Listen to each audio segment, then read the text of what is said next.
Chapter 1. The car door slammed with a violence that felt like a transgression. The sound ripped through the valley, a sharp, metal-sharp crack that echoed off the mirror-still surface of the lake and bounced back from the surrounding pines. Jiro Ishida stood frozen by the driver's side, his hand still gripping the handle, listening to the echo fade into a silence so absolute it felt heavy. It was a physical weight, an oppressive blanket of quiet that pressed against his eardrums, making the sudden absence of city noise feel like a vacuum. For a moment the silence was not a relief, it was a challenge. He stepped away from the vehicle, his boots crunching on gravel that had not been disturbed in months. The air smelled of damp earth and old needles, a scent that didn't fight for space with exhaust or the static crackle of a subway vent.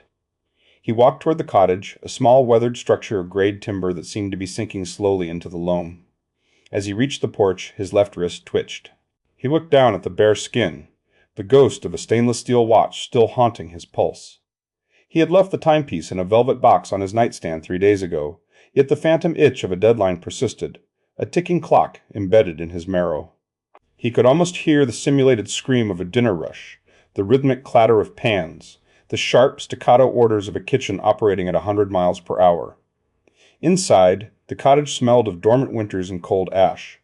Jiro didn't linger in the entryway. He moved with the practiced, clipped precision of a man who measured his life in seconds and milliliters. He hauled his suitcases into the center of the main room, his movements sharp and economical. He began to unpack, laying out his linens and personal effects in a series of tight, right-angled grids. He folded a shirt, placed it exactly parallel to the edge of the dresser, and stepped back to assess the alignment. It was a professional efficiency, a reflex from a world where a misplaced tongs or a slow sauté could collapse a service. But here, in the dim, amber light of the afternoon, these motions felt alien. The dust motes danced in the air, drifting in slow, lazy spirals that mocked his urgency. He was moving at a tempo the house didn't recognize. He migrated toward the kitchen, his mind already mapping the space for maximum output. He studied the narrow counters and the outdated stove, mentally rearranging the ergonomics to minimize steps. He wanted a mise-en-place for his life. Everything in its right place, a streamlined flow from storage to preparation to plate. But the kitchen was stubborn. The layout was idiosyncratic, designed by someone who valued the curve of a wall over the efficiency of a triangle. The more he tried to impose his chef's logic on the room, the more the room seemed to push back, the cramped corners and low ceilings refusing to yield to the demands of a metropolitan executive. In the furthest corner of the kitchen, tucked beneath a low beam, stood a shape draped in a heavy gray linen shroud. It looked like a ghost standing guard over the linoleum. Jiro approached it, his thumb unconsciously rubbing against his index finger, a slow, rhythmic friction he used to steady himself when a recipe refused to emulsify. He reached out and gripped the fabric, pulling the shroud away in one swift, decisive motion. A cloud of decades-old dust erupted with a suddenness that felt like a physical blow. It was a gray, suffocating veil that filled his lungs and coated his tongue with the taste of old minerals and forgotten time. Jiro recoiled, collapsing into a violent coughing fit that bent him double. He gripped the edge of the counter, his chest heaving, the air he fought for tasting of cedar and ancient dryness. He stayed there for a long time, forced into a stillness he hadn't asked for, listening to the sound of his own jagged breathing slowing down to match the rhythm of the house. The haste had been knocked out of him by a handful of dust. When the coughing subsided, he looked up. Before him stood a cedar pantry, hand-carved and towering, its wood a deep honeyed amber that seemed to hold the light of 100 vanished summers. It wasn't a piece of furniture so much as it was a monument to patience. Jiro stepped closer, the professional instinct to categorize and organize momentarily silenced. He reached out, not with a grip of utility, but with a tentative touch. He ran his finger over the grain, feeling the rough, honest texture of the wood. It was uneven, scarred with the marks of a chisel and the natural knots of the tree, a tactile honesty that made the polished steel of his former kitchens feel sterile and dishonest. He traced a deep groove in the door, his thumb catching on a splinter of cedar.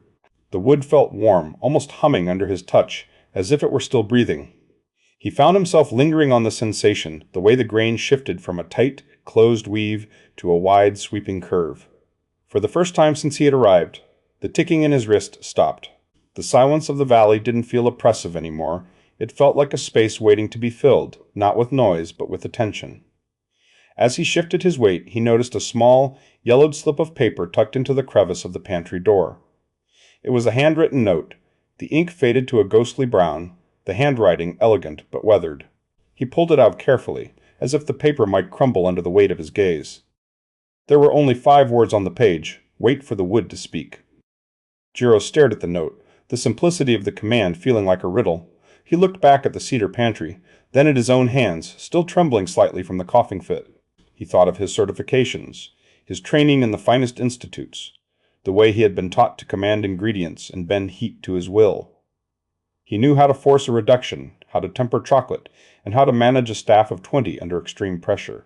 But as he stood in the amber glow of the kitchen, surrounded by the scent of cedar and the crushing weight of the lake's silence, he realized he had no idea how to listen. He had spent 20 years answering the call of a ticking clock, and he had forgotten how to hear anything that didn't have a deadline attached to it. He leaned his forehead against the cool wood of the pantry, closing his eyes. The house groaned softly around him, a settling of timber that sounded like a long, slow exhale. He stayed there, suspended between the man who demanded efficiency and the man who had come here to disappear, wondering if the wood had anything to say to someone who only knew how to hurry. Outside, the sun began to dip behind the pines, casting long purple shadows across the floor, and for the first time in years, Jiro Ishida did not check the time. Chapter 2. The nylon brush screeched against the cedar, a grating sound that echoed through the hollow kitchen. Jiro pushed forward, shoulder-locked and jaw-clamped, attacking a patch of gray grime on the pantry's lower panel. He scrubbed in violent bursts, the rhythm of a man trying to beat a clock that no longer existed. In his mind, he was still in the center of the rush, the roar of ventilation hoods in his ears, a 12-course tasting menu screaming for precision and speed. He wanted the result now, as if restoring a century-old cabinet were a line on a prep sheet to be checked off before the first ticket hit the rail. He leaned in harder, the brush slipped, and then came a sharp, wet snap. Jiro froze. A jagged sliver of cedar had been torn from the grain, a pale, raw wound carved into the amber wood. The splinter was small, barely the size of a fingernail, but in the oppressive silence of the cottage it felt like a catastrophe. He had not cleaned the wood, he had assaulted it. The momentum of a decade spent in a city that rewarded the fastest hand had left a permanent scar on a piece of history. He stared at the wound, chest heaving, as the stillness of the room rushed back to swallow him. Jiro stepped back, the brush dangling from his fingertips. He rubbed his thumb against his index finger, a rhythmic friction that usually helped him focus during a plating sequence. He watched his hands, trained for surgical precision, now shaking with phantom adrenaline. He realized then that the wood was not a surface to be conquered. It was the ghost of a living thing, and it possessed a different kind of time. If he approached this with the mindset of a chef during a dinner rush, he would dismantle the pantry until there was nothing left but sawdust and regret. Speed was not a tool here, it was the enemy. He set the brush on the scarred linoleum and walked to the sink. He moved slowly, consciously placing one foot in front of the other. He retrieved a soft microfiber cloth and a small bottle of mild solvent, the scent of lemon and linseed oil cutting through the musty air. Returning to the pantry, he knelt. The floorboards groaned under his weight, a low complaint that mirrored his own hesitation. He dampened the cloth and pressed it against the wood with a tentative, questioning touch, wiping in small circles that followed the natural curve of the grain. The grime was not a mere surface layer, it was a sediment of time, a gray, silty accumulation filling the deep crevices of the hand-carved floral patterns. The dust felt like velvet under the cloth, smelling of old rain and dormant winters. He spent the first hour on a single square inch of the lower molding. Every few minutes, the ghost of efficiency flared in his gut, an itching impulse to widen his strokes, to leap forward to the polished finish. He would feel his muscles tighten and his breath shorten, forcing him to stop entirely, closing his eyes and counting to 10. The silence of the house felt like a physical weight, amplifying every sound, the distant rhythmic lap of the lake, the settling of roof beams, and his own breathing, which sounded ragged and intrusive. He felt exposed, as if the house were judging his struggle to exist in a moment without a deadline. He had spent 20 years defining himself by his output. Faced with a task where the only metric of success was patience, he felt utterly unqualified. Shifting his position, his knees popping, he focused on a stubborn knot in the wood, a dark, swirling eye of cedar that had trapped a century of dust. He worked the cloth with a tenderness he hadn't known he possessed. Slowly, the gray veil lifted. A sharp, bright scent of raw cedar pierced the mustiness, a pine-rich aroma, clean, cold, and ancient. It smelled like a forest after a heavy snowfall, clearing the fog from his mind and settling the tremor in his hands. For a moment, Jiro forgot the city and the burnout that had left him a hollowed-out shell of a man. There was only the scent of the cedar and the tactile sensation of the grain. He felt a humming contentment, a sensory anchor. He realized the act of cleaning was not about the cleanliness, but about the surrender. He was not restoring the pantry was restoring him, stripping away the urgency until something softer and more honest was revealed beneath. As he moved the cloth toward the bottom of the unit, his fingers brushed a seam that didn't align with the joinery. He pressed his palm against the baseboard and discovered a narrow, recessed panel tucked behind the main frame, a secret pocket carved into the cedar. He tried to slide it open, but it didn't budge. He tried a gentle tug, then a firm push, but the panel remained seated. It wasn't stuck. It was locked from the inside, a mechanical puzzle integrated into the wood. Jiro leaned back on his heels. There was no keyhole, no visible latch, only a subtle indentation suggesting a mechanism triggered by pressure or a hidden lever. He felt a spark of genuine curiosity, a feeling extinguished by years of standardized recipes and corporate mandates. He didn't want to force it. The memory of the splintered wood was too fresh. He wanted to understand how it worked. He wanted to earn the secret it held.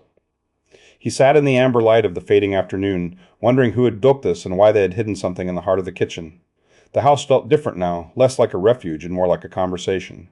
He thought of the note he had found, waited for the wood to speak, and wondered if the lock was part of the lesson. Perhaps the wood was still testing him, waiting to see if he had truly learned how to slow down. Just as he reached out to touch the panel again, the heavy thud of a boot sounded on the porch. The front door, left ajar for the lake breeze, creaked open. A woman entered the kitchen without knocking, carrying a ceramic bowl wrapped in linen. She was a sturdy woman with a resonant presence, her voice enveloping the room before she even spoke. She stopped a few feet from him, her eyes scanning the scrubbed section of the pantry and the discarded nylon brush on the floor. "You're scrubbing it too hard, honey," Amar Okafor said, her voice warm but firm as she stepped closer to pat his shoulder. "That cedar has a memory, and it doesn't take kindly to being rushed." Chapter 3. The knife was a blur of high-carbon steel clicking against the heavy maple board in a rapid-fire staccato. Chop, chop, chop, chop. Jiro's wrist moved with the mechanical efficiency of a piston, the pairs yielding in perfectly uniform crescents. He didn't see the fruit so much as he saw the geometry of the task, the angle of the blade, the speed of the repetition, the relentless pursuit of a standardized cut that would satisfy a Michelin inspector. The sound was a ghost of the city, a rhythmic echo of a kitchen where seconds were currency and a slow hand was a liability. He stopped mid-stroke, the blade hovering a fraction of an inch above the board. His thumb brushed against his index finger, a slow, grounding friction. He watched the pile of identical pear slices and felt a sudden, sharp distaste for their perfection. They were too precise. They were products of a habit he had come here to kill. Jiro shifted his grip on the handle, loosening the tension in his forearm. He picked up a new pear, a heavy gold-skinned bosque, and instead of the rapid-fire strike, he pressed the blade into the flesh with a slow, deliberate weight.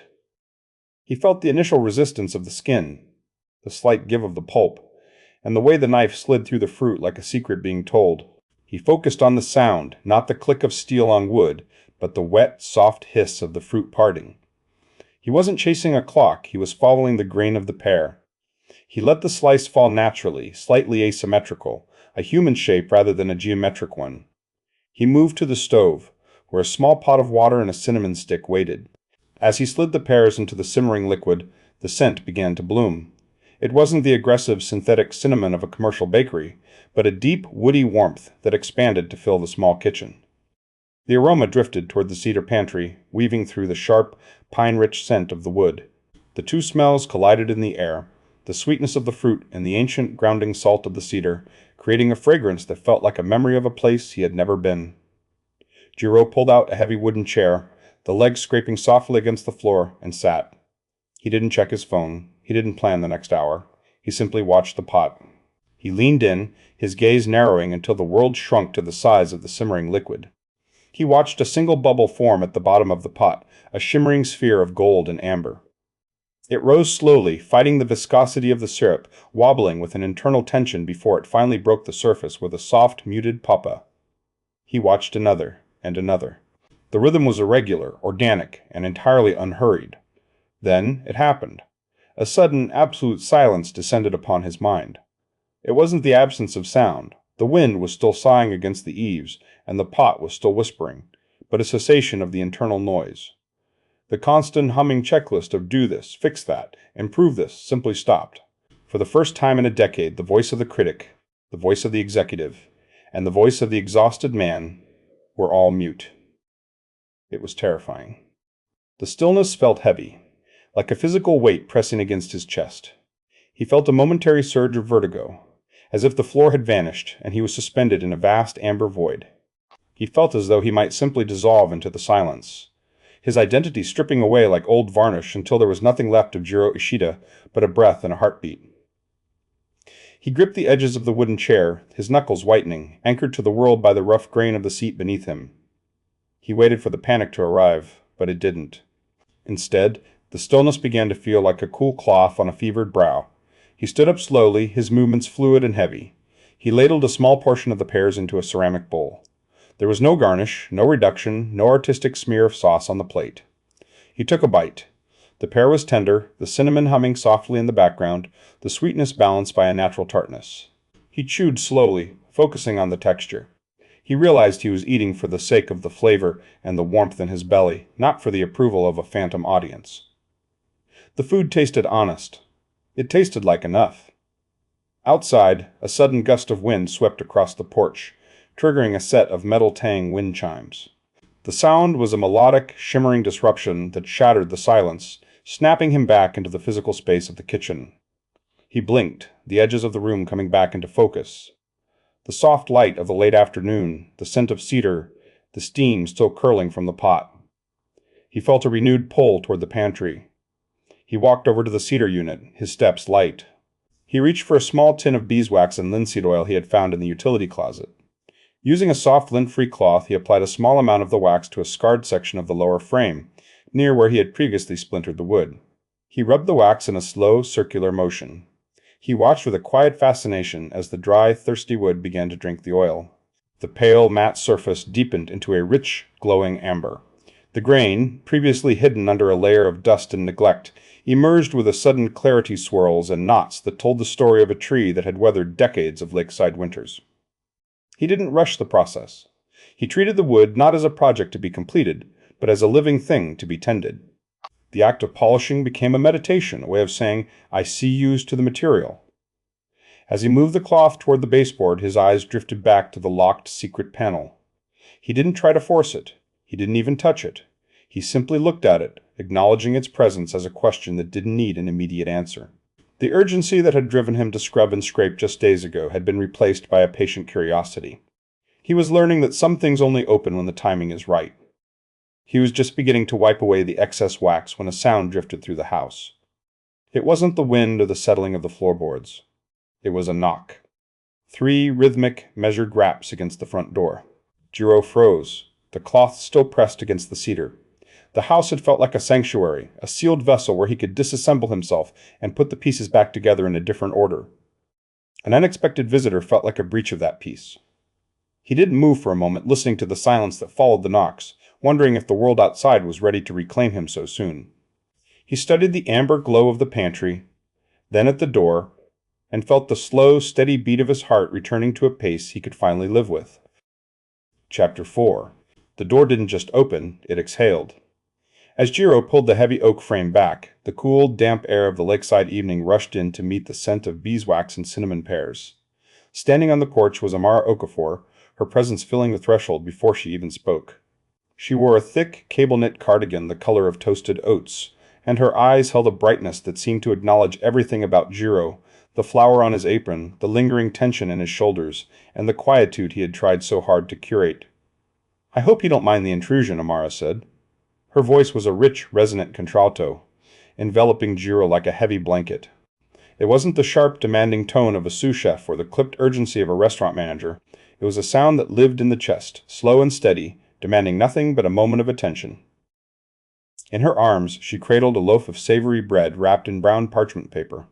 The warmth of it radiated through the paper, carrying a heady, earthy aroma of rosemary, sea salt, and something deeply fermented, a sourdough that had likely spent days waking up in a warm corner of her own kitchen. The smell hit Jiro with a visceral force, triggering a professional reflex to analyze the crumb and the hydration, but the feeling was quickly superseded by a sudden, instinctive urge to retreat. He stepped back, his heel catching on the edge of the rug, his arms crossing instinctively over his chest.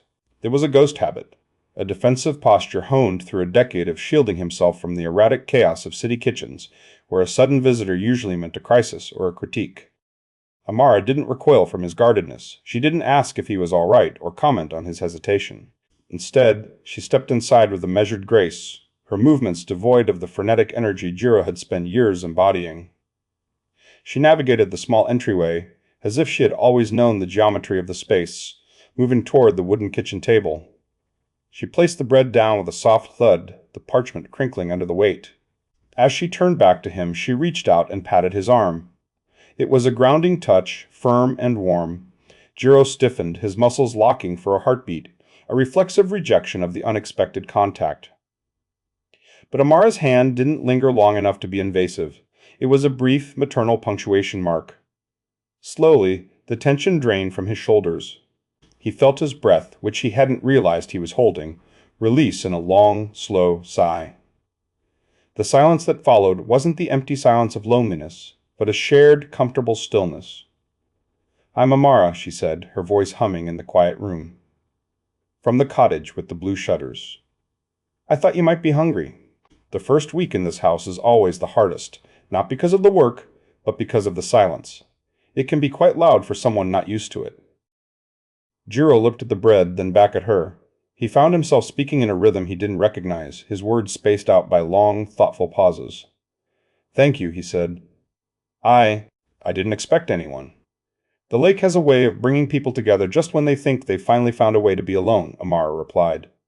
She leaned against the counter, her gaze drifting toward the cedar pantry. The amber glow of the beeswax he had just applied seemed to catch the fading light of the afternoon, making the wood look like it were lit from within. "You've been tending to the cedar, I see." Jiro rubbed his thumb against his index finger, a slow, rhythmic motion. "It's a beautiful piece of work. But it's stubborn." Amara smiled, a slow unfolding of warmth. "The previous owner loved that pantry. He spent years in this house, and I suspect he left a bit of himself in the grain. Wood like that has a memory, Jiro. It remembers the wind that shook the tree and the hands that shaped it. If you fight it, it will fight you back. If you listen, it tells you exactly what it needs." Jiro looked at the locked secret panel on the baseboard. The mystery of it had felt like a puzzle to be solved, a lock to be picked. But listening to Amara, the idea of solving the pantry felt suddenly crude. He felt a spike of internal dissonance, a clash between the man who had run a Michelin-starred kitchen with military precision and the man who now stood in a quiet cottage, wondering if wood could speak. "Why is it so hard to just be?" he wondered. "I came here to escape the clock, yet I am still measuring my progress in minutes and milestones. I am treating this house like a project to be completed rather than a life to be lived. I can feel the ghost of the city in my hands, the need to optimize, to refine, to perfect. But there is nothing to optimize here, only the slow, steady pulse of the lake and the smell of rosemary bread." He shifted his weight, his voice barely above a whisper. "I find myself struggling with the slowness. I keep wanting to rush. I keep thinking I should be further along." It was a confession he would never have made to a stranger or even a colleague. In his previous life, admitting a lack of efficiency was akin to admitting a failure of character. But here, in the amber light of the kitchen, with the scent of Amara's bread grounding him, the truth felt light. It didn't feel like a weakness. It felt like a shedding of skin. Amara's expression remained tender. She didn't offer a solution or a productivity tip. She simply looked at him with an understanding that felt ancient. "The lake doesn't reward those who race, Jiro. It only rewards those who linger. The water doesn't hurry to reach the shore, and the cedar doesn't hurry to grow. If you try to outpace the rhythm of this place, you'll only find yourself exhausted again." They stood in silence for a few more minutes, the kind of silence that felt like a conversation of its own. Jiro felt a strange, flickering spark of social warmth, Not the performative warmth of a dinner party, but a genuine, quiet connection. He realized he didn't feel the need to perform the chef or the professional. He could just be a man in a kitchen with a loaf of bread. As Amara finally moved toward the door, she paused and looked back at the pantry one last time. If you find the wood continues to be stubborn, you might try talking to Lior. He lives in the studio by the water. He's a sculptor, and he knows the soul of materials better than anyone I know. Jiro nodded slowly. Lior. Just a word of warning, Amara added, her voice twinkling with a hint of mischief as she stepped back onto the porch. Lior doesn't believe in polishing things. He thinks the beauty is in the decay, the cracks, and the rough edges. He might tell you to leave the pantry exactly as it is, dust and all. Don't let him provoke you too much. She gave him a final, enveloping smile and disappeared into the twilight. Jiro closed the door softly, the click of the latch echoing in the stillness. He turned to the table and looked at the bread. He didn't reach for a knife immediately. Instead, he simply stood there breathing in the scent of the rosemary, wondering what it would be like to let a thing be imperfect. Chapter 5. Lior was draped across a rusted iron lounger, hands clasped behind his head, staring at a sky the color of a bruised plum. He didn't look at Jiro as he approached. He simply existed in a state of total equilibrium with the cold. Around them, the garden was a cemetery of half-finished ideas, jagged slabs of limestone, and twisted rebar that looked more like geological accidents than art. A thin, crystalline layer of frost had claimed everything, turning the dead hydrangea stalks into fragile glass needles that snapped with a metal-sharp ping under Jiro's boots. Jiro stopped a few feet from the lounger, his breath blooming in white plumes. He felt the familiar, rigid architecture of his old life returning to his spine, the desire for a clear objective, a defined deliverable. He cleared his throat, the sound brittle in the morning air. Amara suggested I speak with you about the cedar. I've begun the restoration, but I want to ensure the finish is seamless.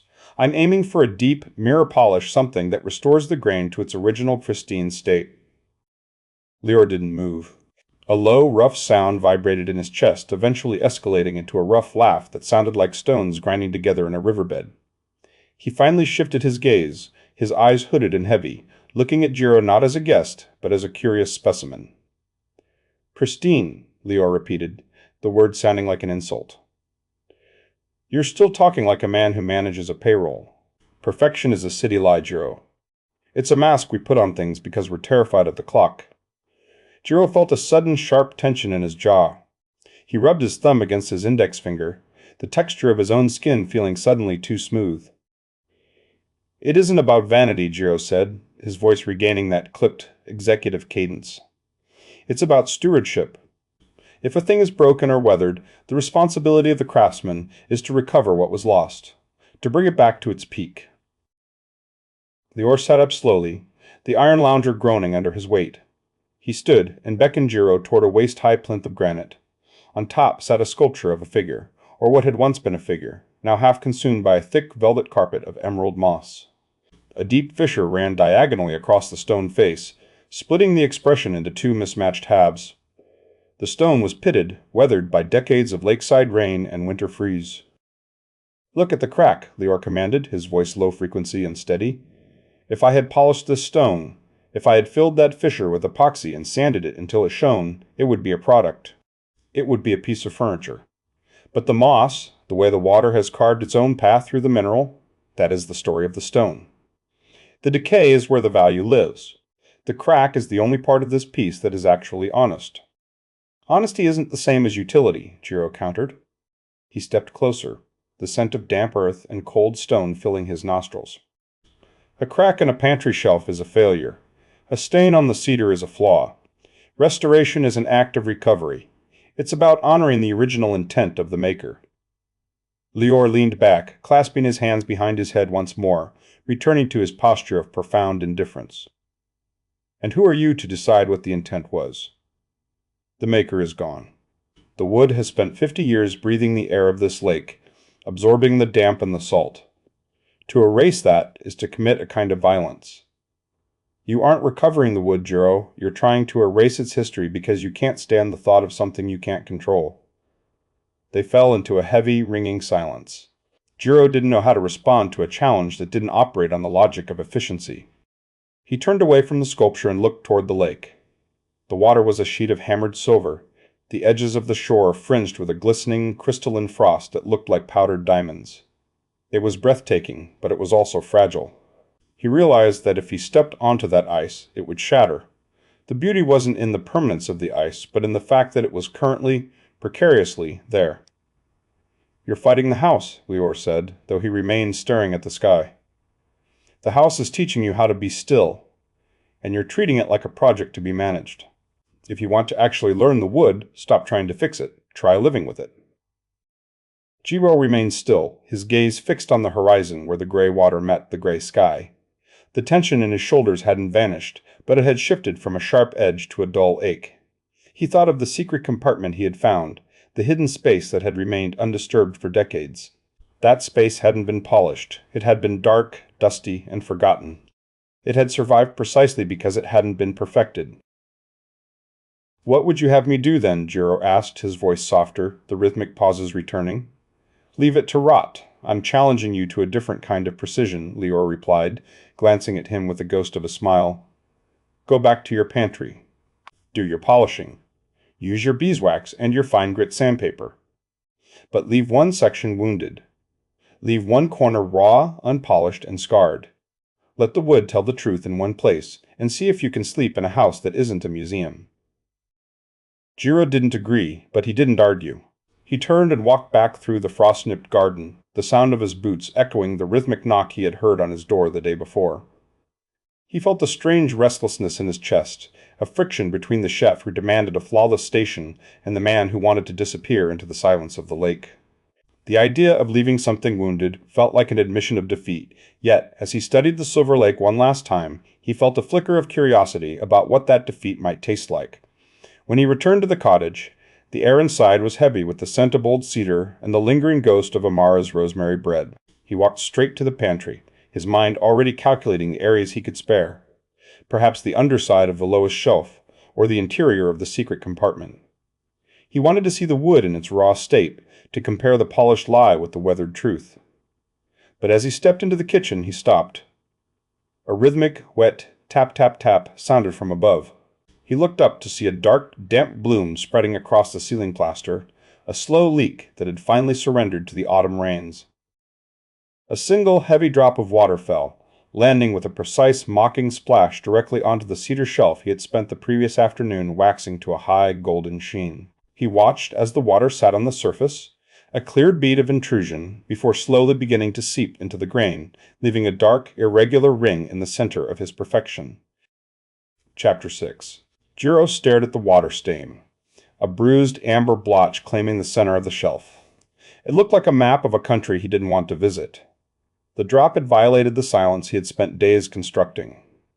He rubbed his thumb against his index finger in a rapid, rhythmic flick, a ghost of the nervous energy that once drove him through 16-hour shifts in a Michelin-starred kitchen. He wanted to sand it down until the grain was once again a seamless, golden lie. He wanted the world to be level and predictable. "You are fighting the wood, Jiro. You are treating it like a stubborn sous chef who won't follow a recipe." Jiro didn't jump. He turned slowly to see Gita Deshpande in the doorway. A small woman draped in a shawl the color of dried sage, she occupied the space with a presence as steady as the ticking of the grandfather clock in her hallway. She didn't look horrified by the leak. She looked as though she were observing a natural migration of birds. "It's ruined," Jiro said, the pauses between words stretching. "I spent hours on this section." The wax was perfectly leveled. Gita closed her eyes, her face a mask of stillness, as if listening to the house breathe. "Ruined is a word for a burnt sauce, not for a living thing. This wood was a tree once. It knows how to drink water. Why are you so afraid of a little dampness?" Jiro didn't answer. He reached for medium grit sandpaper and began to work, his movements mechanical and sharp. He wasn't sanding so much as attacking, the grit biting into the cedar with a harsh, grating sound. In his mind, he was already 3 steps ahead: sand the blotch, reapply the beeswax, then prepare a roasted root vegetable medley with a cider reduction. He could almost smell the acidity of the cider and the earthy sweetness of the parsnips. He was trying to outrun the imperfection by sprinting toward a future where everything was correct. "Breath is the first tool of the craftsman," Gita said, her voice cutting through the screech of the sandpaper. Jiro stopped, a smudge of cedar dust on his cheek. I don't see how breathing changes the grain of the wood. It doesn't change the wood, Gita replied, stepping closer. It changes the man holding the paper. You are standing with your head in the city, Jiro. You are trying to erase a mistake. But the wood isn't a mistake. It is simply happening. She moved beside him and placed her hand lightly on the edge of the shelf. Watch me. Forget the stain. Forget the meal you are already cooking in your mind. Just listen to the air. Gita mimicked the motion of sanding with her bare hand. She inhaled deeply, a slow draw of air that lifted her shoulders, and her hand moved forward across the wood. As she exhaled in a long, thin stream, her hand pulled back. Inhale, forward. Exhale, back. The rhythm was subterranean, a pace that defied the concept of a deadline. Try it, she commanded gently. Sink your heart to the movement. Not your ego, not your schedule, just the breath. Jiro shifted his grip. He took a breath, but it felt shallow, caught in his chest. He pushed the paper forward on the inhale, but his exhale was jagged, breaking the rhythm. He felt like a machine with a rusted gear, forcing mechanical precision onto a process that demanded surrender. Irritation flared, the same heat he felt when a plate was delayed by 30 seconds during a dinner rush. He wanted to master this slowness as if it were just another technique to be acquired. You are still trying to win, Gita observed. You cannot win a race against a piece of cedar. You can only dance with it. Jiro closed his eyes and let his shoulders drop. He stopped thinking about the cider reduction and the museum Lior had warned him against building. He focused on the sensation of the grit against the wood. He inhaled, feeling his lungs fill, and pushed the sandpaper forward. The sound was a low, satisfying hiss. He exhaled slowly, letting the air bleed out of him, and pulled the paper back. Inhale, forward. Exhale, back. The friction stopped being an obstacle and became an anchor. The repetitive motion pulled his racing thoughts down from the ceiling and grounded them in the physical present. He felt the subtle variations, the hard knots that resisted, the softer veins that gave way. He wasn't trying to remove the stain anymore. He was feeling the texture of the wood's history. The world narrowed to the smell of sawdust and the rhythmic expansion of his ribs. For the first time since arriving at the lake, the silence didn't feel like a void to be filled. It felt like a blanket. Gita watched him, her expression unreadable.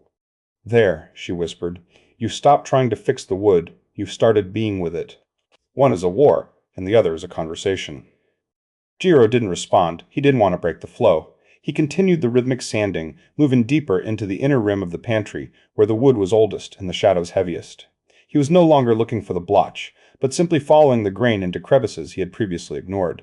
As he reached the far interior corner near the base of the secret compartment he had discovered earlier, the sandpaper caught on something hard. It wasn't a knot. It was a deliberate indentation. Jiro paused, his breathing still slow and steady. He leaned in, squinting through the dim light. There, carved deeply into the cedar, was a small, elegant symbol, a stylized circle entwined with a sprig of willow, the lines fluid and precise. Jiro felt a jolt of recognition. He had seen this mark before, not in a textbook, but in the margins of an old leather-bound botanical journal he had glimpsed during a visit to the village library a week prior. The symbol hadn't been a decoration. It had been a signature. He ran his finger over the carving, the wood cool and smooth. The symbol felt like a question asked decades ago, waiting for someone to finally slow down enough to hear it. Gita, Jiro said, his voice a whisper still synchronized with his breath. Who lived in this cottage before me? Chapter 7. The ceramic cups were heavy, their glazes a mottled seafoam green that felt cool against Jiro's palms before the tea arrived. Inara poured the liquid in a single, steady stream, the steam rising in slow, curling ribbons that blurred the edges of the kitchen. It was a blend of lemon balm and dried cornflower, the scent sharp yet soft, cutting through the lingering musk of cedar and beeswax. Jiro watched the steam dance, his thumb slowly rubbing against his index finger, tracing the ghost of a callus. He didn't reach for the honey. He simply let the warmth of the cup seep into his skin, feeling the heat travel up his arm like a slow tide. Inara moved with a lightness that seemed to displace very little air. She set a leather-bound sketchbook on the scarred oak table, the spine cracked from years of use. With a flick of her wrist, she opened it to a page of watercolor studies. There were sketches of lake willows and marsh marigolds, the colors bleeding into one another with a deliberate, watery grace. The flora here doesn't fight the water, Inara said, her voice melodic and airy, ending with a gentle rising inflection that made the statement feel like an invitation. It learns to bend. The willow, in particular, accepts the flood. It doesn't try to stand rigid against the current, it simply flows with it, and in doing so, it survives. Jiro looked from the painting to the pantry, and then back to Inara. He found himself wanting to comment on the precision of the brushwork, to analyze the technique as he once would have analyzed a plating arrangement in a Michelin kitchen. But the impulse felt heavy, a relic of a life that demanded constant evaluation. He remained silent. He realized, with a sudden clarity that settled in his chest, that the silence between them wasn't a void. He needed to fill with polite conversation or professional observation. It was a shared space, a room they were both inhabiting without the need to perform. Inara paused, her hand drifting upward to tuck a stray lock of hair behind her ear. She wasn't looking at the book anymore, she was looking at him. Her gaze lingered on his hands, the hands of a man who had spent decades chopping with military precision, now softened by the slow rhythm of sanding and polishing. She saw the way he sat, no longer coiled like a spring ready to snap, but settled, his shoulders dropped away from his ears. He moved with a heavy, calm grace, as if he had finally found a frequency that matched the house. For a long hour the house breathed around them. The only sound was the rhythmic, dry scratch of Inara's graphite pencil as she turned toward the pantry and began to sketch. She didn't ask for permission, she simply began to document the intersection of the wood and the light. Jiro leaned back in his chair, sipping the tea until it was lukewarm, watching the way the afternoon light shifted across the cedar grain. He felt a strange, humming contentment, the kind that comes from knowing exactly where you are and needing to be nowhere else. The screen door creaked open, a sharp, metal-sharp groan that announced Lior's arrival before his footsteps hit the floorboards. Lior didn't greet them. He walked straight to the pantry, his presence bringing with it the smell of wet stone and river silt. He stopped a few inches from the wood, his hands clasped behind his head, leaning back to squint at the finish. His eyes walked onto the section Jiro had left raw, the wounded part where the wood remained splintered and unpolished, a jagged scar amidst the beeswax sheen. Jiro held his breath, expecting the critique, the insistence that the wood should be left entirely to the elements, or restored to a mirror finish.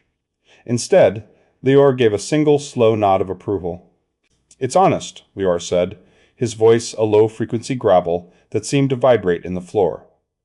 "Total perfection is a lie we tell ourselves to feel in control. But this, the blend of the polish and the decay. It admits that something happened here. It admits that the wood suffered. That's more honest than a sanded surface." Jiro felt the tension he hadn't known he was carrying finally snap. He studied the wounded section of the pantry, not as a failure of craft, but as a record of time. The conflict that had simmered between him and the sculptor, the battle between the chef's precision and the artist's chaos, dissolved into the quiet of the room. They weren't arguing about wood. They were arguing about how to exist in a world that breaks. Lior's acceptance was a bridge, a recognition that there is beauty in the break if you stop trying to hide it. Inara stopped sketching. She tilted her head, her eyes narrowing as she looked toward the window. "Do you feel it?" she asked, her voice barely a whisper. "The shift in the air?" Jiro stood and walked to the door, stepping out onto the porch. The wind had changed. The biting, sterile cold of winter had lost its edge, replaced by a damp, earthy scent, the smell of waking soil and melting ice. It was the first true breath of spring, a scent that promised a slow unfolding. It was a reminder that everything, including the burnout in his soul, had a season, and that the season of hibernation was ending. He returned to the kitchen, feeling a renewed sense of lightness. Inara was still focused on the pantry, her pencil moving in quick, precise lines. She had moved closer to the baseboard, her face inches from the cedar. As she traced the line of the stylized circle and willow symbol, her finger caught on a hairline fracture in the wood, a seam so thin it was practically invisible. She pressed a point in the carving, a small indentation hidden within the curve of the willow leaf. There was a muted, woody click. A small panel, no larger than a postcard, popped forward a fraction of an inch. Jiro froze. He had spent days cleaning his pantry, had scrubbed every inch of the cedar with a level of intensity that bordered on obsession, and yet he had completely missed the latch. He had been looking for a secret, but he had been looking for it with the eyes of a man searching for a mistake. Inara, looking for beauty, had found the door. As she slowly pulled the panel open, a small weathered envelope slipped out, the paper yellowed and brittle. There was no name on the front, only a single hand-drawn willow leaf, identical to the symbol carved into the wood. The silence in the room suddenly felt heavy again, no longer a blanket, but a veil waiting to be lifted. Chapter 8. The envelope lay between them on the scarred oak table, its yellowed edges curling like dried petals. Inara didn't reach for it, she simply watched it, her finger tucked behind her ear. The air in the kitchen had thickened, the scent of damp earth from the open door colliding with the lingering sweetness of cinnamon pears. Jiro felt the weight of the silence, a velvet curtain dampening the sound of the distant lake. He didn't want to break the seal yet. There was a friction between the curiosity pulling him forward and a fragile peace that whispered for him to stay still. "It feels like it belongs to the house, not to a person," Inara said, her voice airy. She watched the stylized willow leaf on the paper, then the cedar pantry. Some things are left behind not because they were forgotten, but because they were meant to be found by the right kind of silence. Jiro let the words settle. He eventually slid the envelope toward the center of the table, but he didn't open it. Instead, he walked toward the workbench where the final tin of protective oil sat. The urgency to uncover the secret was a sharp needle in his chest, but he chose to pivot. The pantry was not yet finished, the wood was raw, and the oil was the final seal, not just for the cedar, but for the process he had begun. He dipped a lint-free cloth into the oil. The scent was rich and visceral. Linseed and beeswax, smelling of old workshops and patient hands. As he stepped back toward the pantry, the afternoon sun slanted through the window in a dusty beam, illuminating the pale tan of the scrubbed wood. Jiro began to apply the oil in slow, deliberate strokes, following the natural flow of the grain. He didn't scrub, he coaxed. The transformation was instantaneous. The ghostly tan vanished, replaced by a deep, glowing amber that seemed to ignite from within. The grain leaped forward in high-relief swirls of honey and dark chocolate, knots like ancient eyes. He worked in a rhythmic cadence, his breath syncing with the movement of his arm. Long, sweeping arcs. A silence. A slow return. The kitchen grew warm, the scent of the oil expanding until the walls themselves seemed to breathe. But as the first layer settled, the old ghost returned. It started as a prickle in his shoulder, a jarring desire to accelerate. In his former life, the final glaze on a plate or the last sear on a scallop was a race against the clock. Efficiency was the only metric. He found himself wanting to apply a second coat immediately, to force the amber glow to its peak, to reach the finish line so he could open the envelope and be done with the tension. He felt his heartbeat quickening, the frantic hum of the city kitchen vibrating in his marrow. Why am I rushing a piece of dead wood? The thought spiked. You were in a cottage by a lake, yet you are still operating like you have a line of 50 tickets hanging on a rail. You are trying to optimize stillness, which is a contradiction in terms. Stop. Tadashi. He closed his eyes and leaned his forehead against the cool edge of the pantry frame. He recalled Gita's voice, reminding him that the wood has its own clock. He practiced the breathing technique she had taught him, 4 counts in, holding until the lungs felt heavy, then a slow, whistling exhale. He repeated this until the phantom noise of the restaurant faded, and the only sound remaining was the rhythmic lap of the lake against the shore. He opened his eyes and looked at the amber surface. The beauty wasn't in the finished product, but in the agonizingly slow transition. He decided to leave the second coat for tomorrow. He would not cheat the drying time. Jiro sat on the wooden bench by the window and spent the rest of the afternoon tracking the light. He watched a golden rectangle of sun crawl across the pine floor toward the hearth. He watched a single spider navigate the ceiling, its movements precise and unhurried. For the first time in a decade, the absence of a deadline felt like a luxury. As the light shifted into a bruised purple, the oil began to set, transitioning from a wet sheen to a mirror-like depth. Now that the glow had stabilized, Jiro could see the true mastery of the original carver. The willow symbol wasn't just a decoration, it was integrated into the grain, the artist having followed the natural curves of the cedar.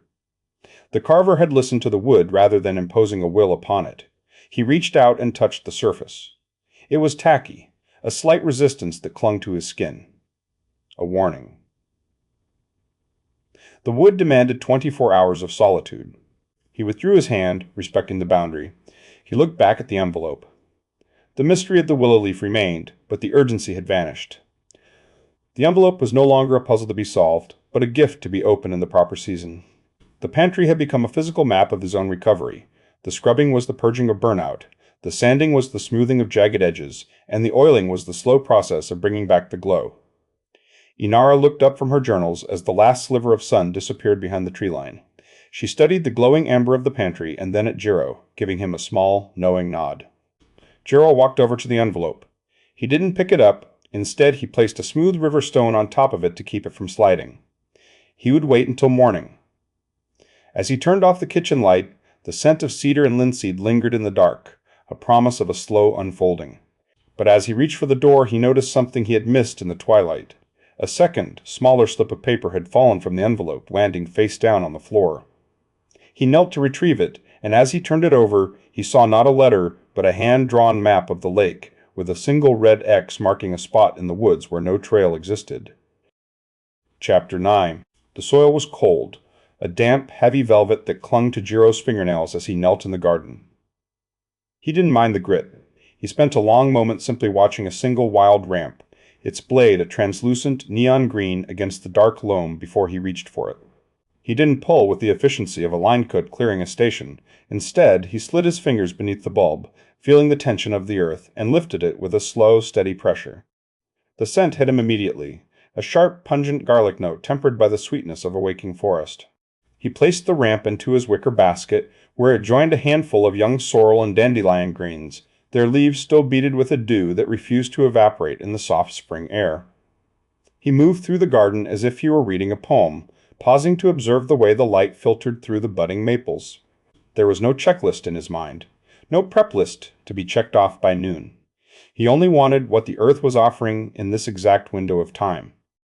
He found a cluster of wild garlic and spent several minutes cleaning the soil from the roots with a small brush, his thumb rubbing against his index finger in a slow, rhythmic circle.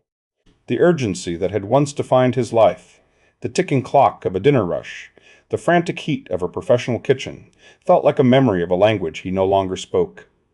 He was learning the dialect of the lake, where the only deadline was the shifting of the shadows across the grass. Back in the kitchen, the air was cool and smelled of the beeswax he had used on the cedar pantry. Jiro began the preparation not as a performance, but as a meditation. He sliced the ramps into thin, translucent coins, the knife making a soft, rhythmic tuck-tuck-tuck against the heavy wooden board. He didn't seek the mathematical precision of a Brunoise. He sought a harmony of size that felt natural. He watched the butter melt in a cast-iron pan, the sound a gentle, foaming hiss that filled the silence. As he added the greens, the aroma bloomed earthy, bright and honest. He stirred them with a wooden spoon, the movement fluid and unhurried, allowing the heat to soften the leaves without bruising their color. He kept the menu sparse, guided by the philosophy of enough. A simple poached egg over the sautéed greens, a side of toasted sourdough brushed with salted butter, and a bowl of chilled asparagus with a lemon caper emulsion. There was no artifice here, no foam or molecular suspension. The beauty lived in the tension of the egg white and the vividness of the green. He found himself humming a low, wordless tune, the sound blending with the distant, metal-shark chime of the wind bells on the porch. He wasn't thinking about the critics or the stars. He was thinking about the way the lemon zest curled into tiny, fragrant ribbons under his knife. Setting the table became its own ritual. He used the heavy ceramic plates he had found in the cottage's cellar, their edges slightly uneven, glazed in a muted moss green. He laid out the linen napkins, which smelled of sun-dried cotton and lavender. He didn't align them with a ruler. He placed them where they felt right, allowing a slight organic asymmetry to the arrangement. He noticed a small, dried willow leaf that had clung to a sleeve from the garden and carefully placed it in the center of the table as a garnish of sorts, a quiet nod to the wood he had spent so many hours restoring. The table looked less like a dining arrangement and more like a still-life painting, waiting for the subjects to enter the frame.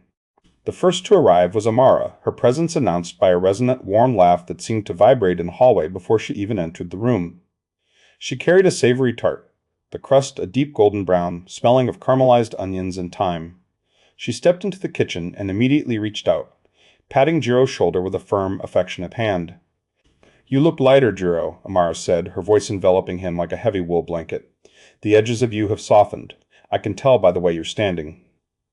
Jiro smiled, a slow expansion of his features. "I think I'm finally learning how to stand still," he replied, his voice rhythmic and punctuated by a long pause. Lior followed shortly after, stepping through the door with a bottle of local white wine held loosely in his hand. He didn't offer a formal greeting, instead leaning back against the doorframe with his hands clasped behind his head, looking up at the ceiling as if studying the architecture of the house. Still playing with the wood, Or have you finally accepted that it wants to rot? Lior asked, his voice a low, rough rumble. He wasn't mocking. It was a challenge, a playful nudge toward the imperfect. I'm listening to it, Jiro said simply. It's telling me it likes the beeswax. Lior let out a short, huffing laugh and set the wine on the counter. Dangerous. Once you start polishing things, you start thinking the world should be polished. Don't let the glow fool you into thinking life is smooth. Finally, Inara entered. She moved with an airy grace, her footsteps barely audible on the hardwood. She carried a leather-bound sketchbook, her fingers clutching the edge of the cover. She didn't speak immediately. She simply stood at the edge of the table, her eyes tracing the arrangement of the plates and the single willow leaf. She tucked a stray lock of hair behind her ear, her expression one of quiet contentment. The light in here is perfect, she whispered, her voice rising slightly at the end. It's the color of a late afternoon in October. As they sat, the conversation flowed not in a rush of updates and anecdotes, but in a slow, meandering current. The laughter was soft, filling the gaps between the clink of forks and the pouring of wine. Jiro served the meal, and as he placed the plates before his guests, he realized a profound shift had occurred. Usually the act of serving was a moment of high anxiety, a frantic internal audit of seasoning, temperature, and presentation. Now, he felt only a sense of connection. He wasn't the chef delivering a product, he was a friend sharing a harvest. He watched Amara close her eyes in appreciation of the ramps, and he felt a warmth in his chest that had nothing to do with the stove. You've found your center, Jiro, Amara remarked, leaning back in her chair. I can see it in your hands. They aren't shaking anymore. You've stopped fighting the clock. Jiro looked down at his hands. He realized he hadn't checked his watch once since he woke up. The concept of time had ceased to be a series of deadlines and had become a fluid medium, something to swim in rather than race against. He felt a deep, grounding peace, a sense of belonging that didn't require him to be the most skilled person in the room, only the most present. As the meal wound down and the plates were cleared, the mood shifted toward a gentle curiosity. Inara had remained unusually quiet during the final course, her hand resting on the sketchbook. She studied Jiro, her eyes shimmering with a secret. While you were out in the garden this morning, Jiro, Inara began, her voice melodic and tentative, I spent some time in the kitchen. I noticed the hidden latch in the pantry baseboard, the one you'd been cleaning. It wasn't fully closed. Jiro paused, his heart giving a small, singular thrum of interest.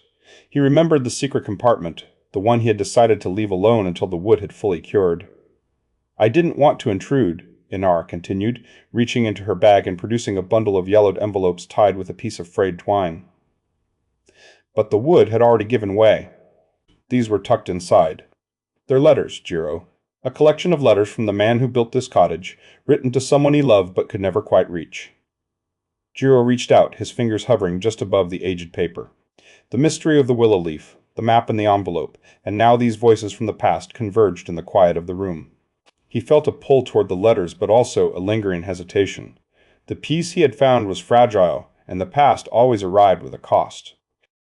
Chapter 10. Jiro stood in the open doorway, the heavy cedar frame grounding him as he watched Amara and Inara walk back toward their respective homes. The evening air had turned a bruised velvet purple, and the emerging spring leaves of the overarching maples filtered the light into a soft, dappled haze. He watched the rhythmic sway of Inara's gait and the way Amara occasionally patted her arm, their voices drifting back to him as indistinct, melodic murmurs. They didn't look back, not because they were hurried, but because the departure was an extension of the evening's ease, a slow dissolution of company into the quiet of the neighborhood. As he closed the door, the click of the latch sounded like a final punctuation mark. The house didn't feel empty, rather, it felt full of the ghosts of the last few hours. The scent of cinnamon pears and roasted ramps still clung to the curtains, a warm, savory perfume that lingered like a memory. Jiro stayed there for a moment, leaning his forehead against the cool wood of the door, listening to the house settle. The floorboards gave a long, slow groan, and the wind brushed against the eaves with a sound like a distant sigh. It was a heavy, sleepy serenity, a kind of domestic silence that didn't demand to be filled with noise or productivity. He found himself drawn back to the pantry. The amber glow of the small lamp he'd placed on the counter cast long, honeyed shadows across the cedar grain. He had spent weeks fighting this wood, treating it like a project to be completed, a deadline to be met. Now it felt like a partner. He reached for the bundle of yellowed envelopes Inara had left on the counter, the twine frayed and smelling of old dust and dried pressed flowers. He didn't open them with the frantic curiosity of a detective. He handled them with the reverence one might give to a fragile piece of porcelain. He selected the final letter, the one at the bottom of the stack. The ink had faded to a pale sepia, the handwriting looping and patient, as if the author had taken a full breath between every word. As Jiro read, he didn't find a grand confession or a tragic revelation. Instead, he found a meditation on the passage of time. The builder wrote of the way the light hit the lake in the third week of April, and how the act of sanding a single plank of cedar could be a form of prayer if one only stopped trying to finish it. The letter spoke of a love that didn't require presence to be felt, a love that existed in the very architecture of the home, built into the joinery and the hidden compartments, designed to shelter whoever eventually found their way to this shore. Jiro let the paper slip through his fingers, his gaze drifting to the secret compartment in the baseboard. He realized then that the pantry had never been about the storage of grain or preserves. It was an anchor. The builder had crafted a space that forced the inhabitant to slow down, to touch the wood, to smell the resin, to exist in the tactile present. It was a machine for stillness. Jiro felt a sudden, sharp clarity. He had spent his entire professional life crafting experiences for others to consume in 30-minute intervals, while this man had spent his life crafting a sanctuary for a stranger to inhabit for a lifetime. He walked out of the house, leaving the door slightly ajar to let the interior warmth bleed into the night. The grass was cool and damp against the soles of his bare feet, the moisture seeping into his skin with a refreshing, earthy bite. The air was thick with the scent of wet pine and the mineral tang of the lake, a smell that felt honest and unadorned. He didn't walk with the purposeful stride of a man with a destination. He wandered, his movements fluid and unhurried, guided only by the pull of the shoreline. When he reached the water's edge, he stopped. The lake was a perfect obsidian mirror, undisturbed by wind or current. High above, the moon hung like a polished coin, its reflection stretching across the water in a long, shimmering ribbon of silver. Behind him, the cottage glowed with a soft amber light, the two colors, silver and gold, meeting at the shoreline, in a silent conversation of light. Jiro stood at the intersection of the two, feeling the dampness of the earth beneath him and the vastness of the sky above. He brought his hand up, his thumb slowly rubbing against his index finger. For months this had been his tell. A rhythmic, nervous friction that signaled a mind racing toward the next task, a heart hammering against a deadline. But as he stood there, watching the moon path ripple slightly under a diving fish, the gesture changed. It was no longer a manifestation of anxiety. It was a sensory confirmation of his own existence. He was feeling the texture of his own skin, the warmth of his own blood, the simple, undeniable fact of being alive in a place that asked nothing of him. "The moon is particularly bold tonight," a voice whispered. Jiro didn't jump. He didn't even turn his head immediately. He simply allowed the sound to integrate into the environment. Inara was standing a few feet away, her silhouette soft against the darkness. She wasn't wearing her usual structured layers. She looked smaller, more vulnerable in a simple linen wrap. She didn't move to join him, nor did she ask him what he was thinking. They simply stood in the silver light, sharing the view in a profound, unspoken kinship. It was the kind of silence that didn't need to be bridged by small talk or shared histories. It was a mutual recognition of the peace they had both fought to find. "I think I understand the pantry now," Jiro said, his voice soft, the pauses between his words long and rhythmic. Inara smiled, a small movement that he could hear in the tone of her breath. "It takes a while for the house to tell you its secrets. You have to stop listening for the answer and just listen to the sound of the wood." They remained there for a long time, two figures etched against the mirror of the lake. Jiro felt the tension that had lived in his shoulders for a decade finally dissolve, sliding away like the receding tide. He thought of the red X on the map and the willow leaf symbol, but for the first time the mystery didn't feel like a puzzle to be solved. It felt like a trail to be followed whenever he felt the need to wander. The urgency of discovery had been replaced by the joy of the journey. He closed his eyes, shutting out the silver and the gold, and listened. He heard the distant, rhythmic lap of water against the stones, the low hum of the nocturnal insects, and the steady, calming beat of his own heart. The silence of the lake wasn't an absence of sound, but a presence of everything that actually mattered. He breathed in the scent of pine and old cedar, feeling the coolness of the night air settle on his skin like a clean sheet.